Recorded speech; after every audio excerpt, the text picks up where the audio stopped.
بے شمار ہمارے دوست جس طریقے سے ان کو ننگا کیا گیا، عمران ریاض کو دیکھ لیں.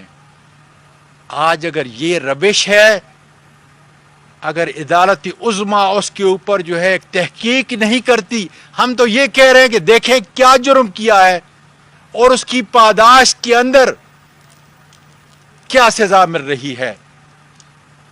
قانون اور آئین سے بالا تر ہو کر آپ کی موجودگی میں انشاءاللہ تعالی میں آپ کے انصاف کے درگاہوں I am going to come to the supreme court, اور خدا کے فضل سے وہاں پر لیکن اس کانفرنس کے ذریعے عمران خان صاحب کی موجودگی سے فائدہ اٹھاتے ہوئے یہ کہوں گا کہ ملک، جمہوریت، اخلاق اور کردار اس طریقے سے نہیں چل سکتے، اور یقین ہے کہ آپ کے انصاف کے دروازے جس کے تحت آئین 1973 کے تحت آپ کو فنڈامنٹل رائٹس دیے گئے کی تحفظ کا بنیادی حق آپ کو 184(3) دیا گیا ہے، اس کے دروازے کھولیں گے تاکہ دودھ کا دودھ اور پانی کا پانی ہو جائے، تاکہ آئندہ کوئی پارلیمنٹیرین، کوئی میڈیا کا سفر کرنے والا اور اپنی آواز کو بلند کرنے والا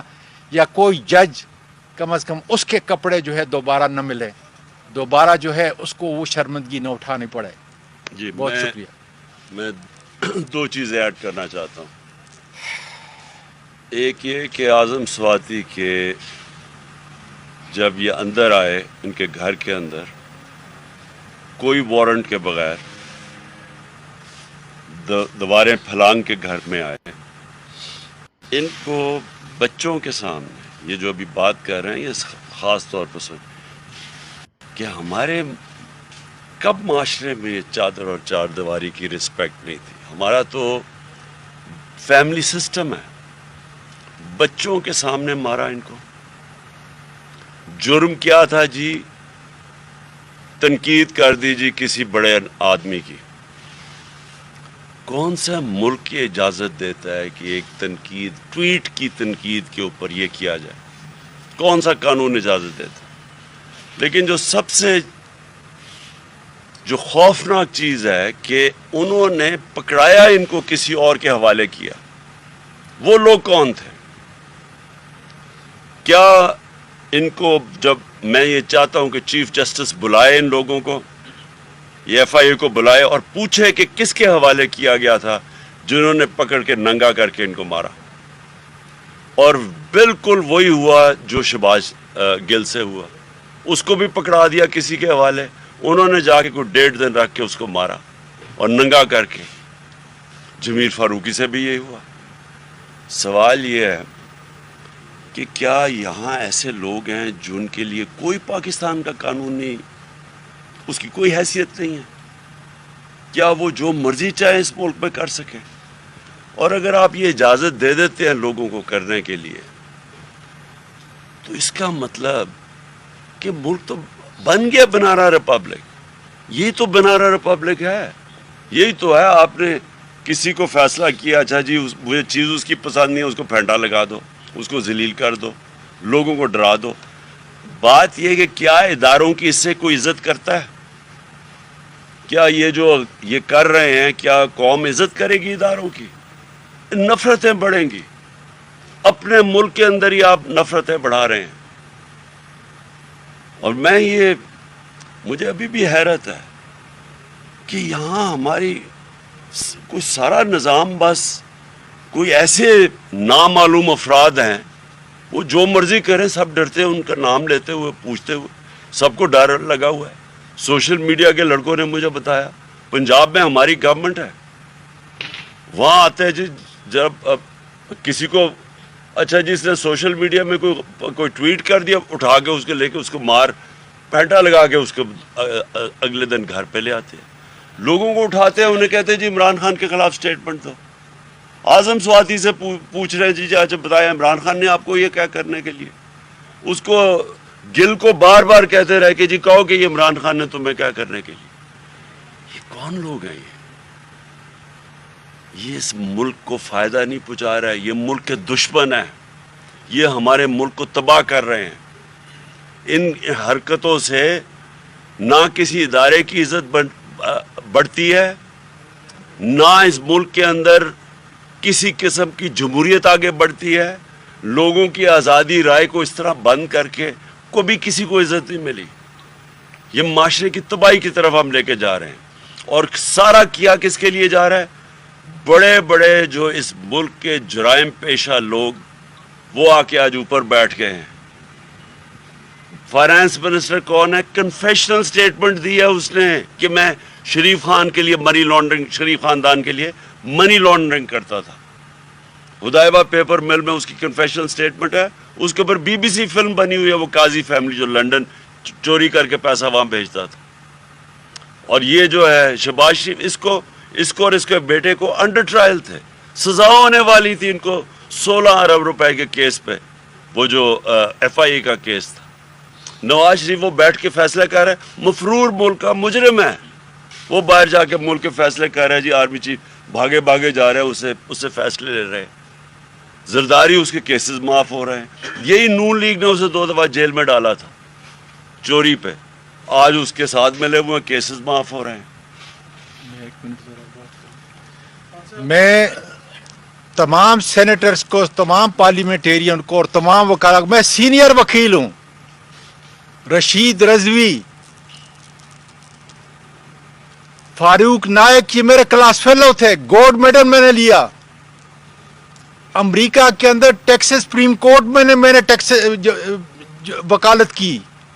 میں تمام وکلاء کو اور تمام پارلیمنٹیرین کو یہ پیغام دیتا ہوں کہ اگر عدالت عظمیٰ سے، اس ملک کے انصاف کے اداروں سے مجھے انصاف نہیں مل سکتا تو پھر بند کر دیجئے یہ پارلیمنٹ اور بند کر دیجئے ہر عدلیہ. اس لیے کہ اگر ایک سینئر وکیل کو اور ایک سینئر پارلیمنٹیرین کو 17 سال میرے ہو چکے ہیں سینٹ کے اندر، اگر انصاف نہیں مل سکتا ان چند لوگوں کو جو مجھے لے کے گئے، ہم ارتھ نہیں کر سکتے جو کچھ انہوں نے کیا. تو میرا یہ خیال ہے کہ انصاف کا نظام، عدل کا نظام پاکستان کے اندر مکمل طور پر ختم ہو چکا ہے، اور ان دروازوں کو ہمیشہ کے لیے بند ہونا چاہیے. دو چیزیں اور میں ایڈ کر دوں.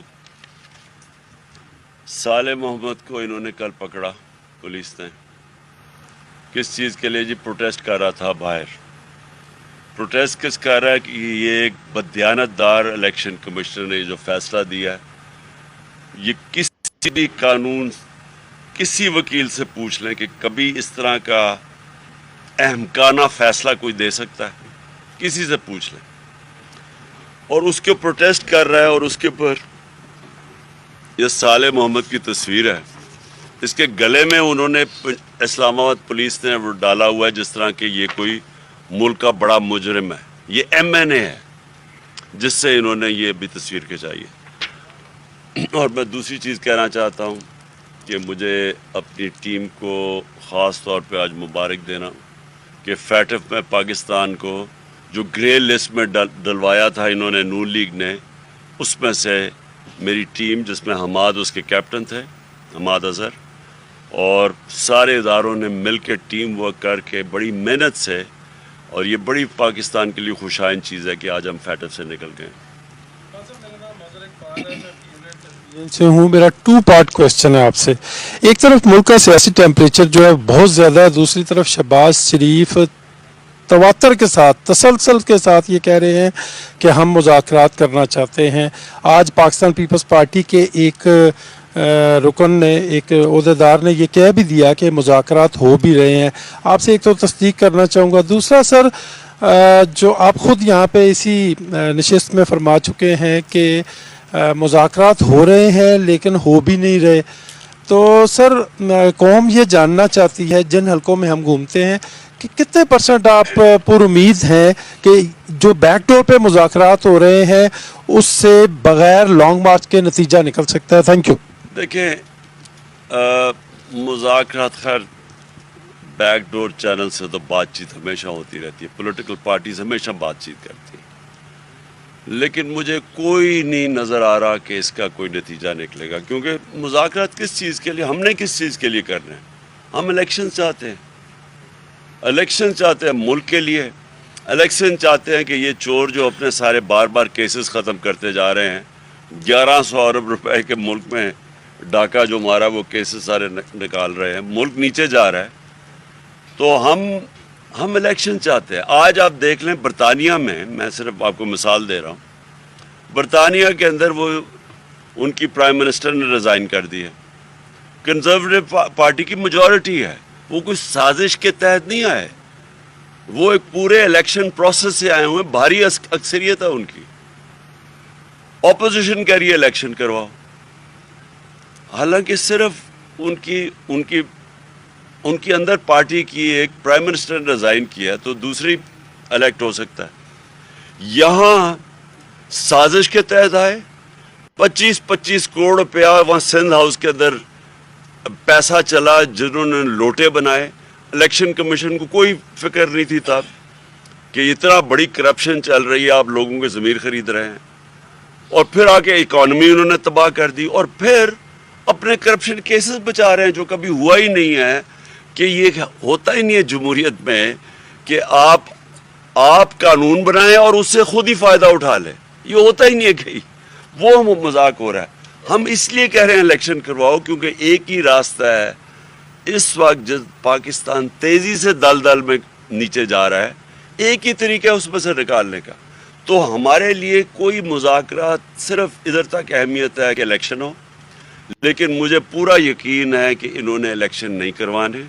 خاص طور پہ اتنی کوشش کر کے انہوں نے ہمارے کمزور سے کمزور حلقوں پہ الیکشن، جب وہ بھی ہار گئے ہیں تو مجھے اب کوئی امید نہیں ہے الیکشن کی، اور انشاءاللہ میرے خیال میں جمعے کو میں اناؤنس کر دوں گا اپنی ڈیٹ لانگ مارچ کی، جمعے کو اناؤنس کر دوں گا کس دن نکل رہے ہیں ہم۔ شہباز شریف نے سر جو کہا ہے کہ ہم عمران خان صاحب کے ساتھ مذاکرات کرنا چاہتے ہیں، شہباز شریف کی وہ تو کہتے ہیں ڈکی میں بند کر کے وہ جا کے اس کو آرمی ہاؤس لے کے جایا کرتے تھے، اعجاز اللہ کا اپنی سٹیٹمنٹ آئی ہے کہ ڈکی میں چھپ کے یہ اس کو لے کے جاتے تھے، اس سے میں کیا بات کروں گا جی۔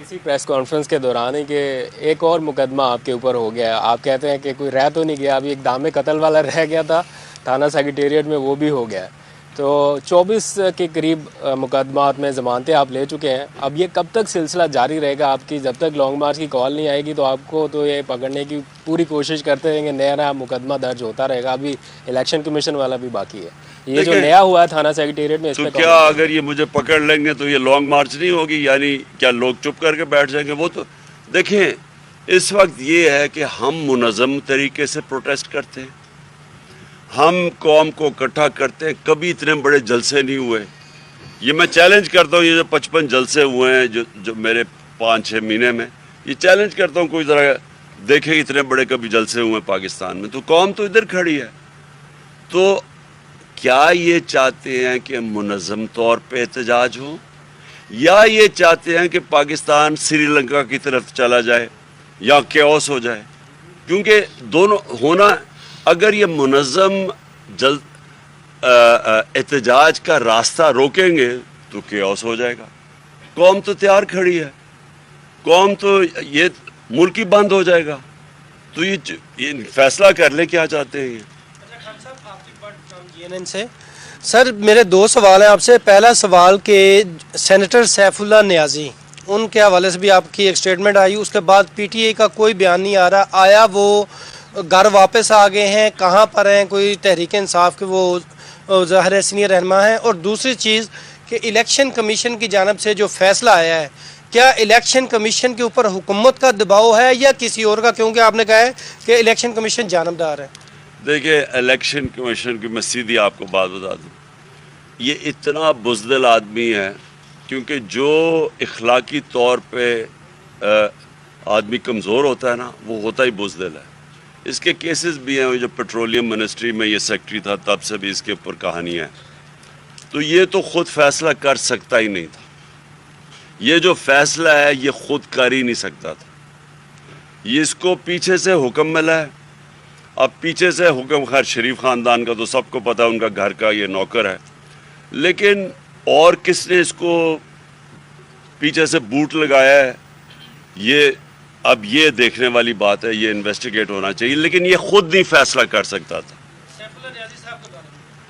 سیف اللہ، وہ اصل میں ہم اپنی مارچ کی تیاریاں کر رہے ہیں، تو ہم کئی لوگوں کو چاہتے ہیں کہ وہ انڈر گراؤنڈ رہیں تب تک جب تک انڈر گراؤنڈ ہے۔ جی سر، لانگ مارچ کے حوالے سے آپ بار بار کہتے ہیں کہ قوم تیاری کرے، پریپریشنز کرے۔ سر کیا پریپریشنز ہیں؟ کیسا لانگ مارچ ہوگا؟ کیا کوئی نیا سرپرائز ہوگا؟ اس کے اوپر تھوڑی سی مختلف ہوگا باقی مارچز سے، بالکل مختلف ہوگا۔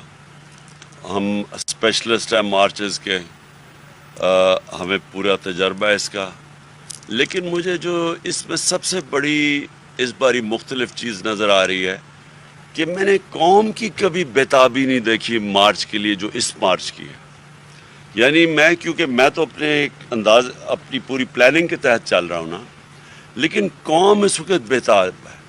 ہر جگہ سے مجھے لوگ کہتے ہیں کہ جی آپ کب نکل رہے ہیں، عام لوگ، میں پارٹی کی بات نہیں کر رہا، کیونکہ عوام بہت تنگ ہے ان سے، تو وہ انشاءاللہ وہ آپ دیکھیں، میرا یہ انداز ہے، کامیابی اللہ دینے والا ہے، میرے نہیں خیال میں اس سے بڑا کبھی پروٹیسٹ پاکستان کی تاریخ میں ہوگا۔ سر یہ بتائیے گا کہ ابھی جس طرح آپ نے کہا کہ قوم بےتاب ہے، کل بھی لوگ آپ کے خلاف فیصلہ آنے پر سڑکوں پر نکلے، اور آپ کے جو بہت زیادہ جو آپ کے لوگ ہیں، کارکن ہیں، وہ شاید یہی سمجھ رہے تھے کہ اب ہم روڈز پر آ گئے اور اب لانگ مارچ کی کال دی جائے گی۔ آپ سر 25 کو بھی نہیں چاہتے تھے کہ بلڈ شیڈ ہو، ابھی بات چیت کا اگر آغاز ہوا ہے کسی سٹیج پر، تو کیا آپ یہ چاہیں گے کہ لانگ مارچ کی ضرورت ہی نہ پڑے، یہ بات چیت سے مسئلہ حل ہو جائے؟ دیکھیں، لانگ مارچ پرامن ہوگا، یہ میں آپ کو بتا دوں، میری 26 سال کی پولیٹکس میں سارا کچھ میں نے آئین اور قانون کے دائرے میں بیٹھ کے کیا، تو یہ میں آپ کو کہہ دوں کہ ہماری مارچ میں کوئی کسی قسم کا تشدد نہیں ہوگا، بلکہ بڑا لوگ انجوائے کریں گے اس کو، میں یہ بھی آپ کو کہہ دوں۔ فیملیز آئیں گی اس میں، یعنی لوگ ہر قسم کی پارٹیسپیشن شہریوں کی ہوگی، اور لوگ انجوائے کریں گے کیونکہ پروٹیسٹ ہوگا یہ، لیکن اس میں ہم کسی قسم کا تشدد نہیں ہونے دیں گے، اور ہمیں پورا پتہ ہے تیاری ہماری کیا ہے، وہ میں پورا آپ کو نہیں بھی بتاؤں گا کیا کیا کرنا ہے۔ انشاءاللہ جب میں اناؤنس کروں گا نا ڈیٹ اس کی لانچ مارچ کی، یہ میں یا جمعرات یا جمعے کو کروں گا اس کی ڈیٹ، اور اس کے بعد بس پھر آپ کے سامنے یہ مارچ کی ڈیٹیلز آتی رہیں گی۔ نہیں، وہ الیکشن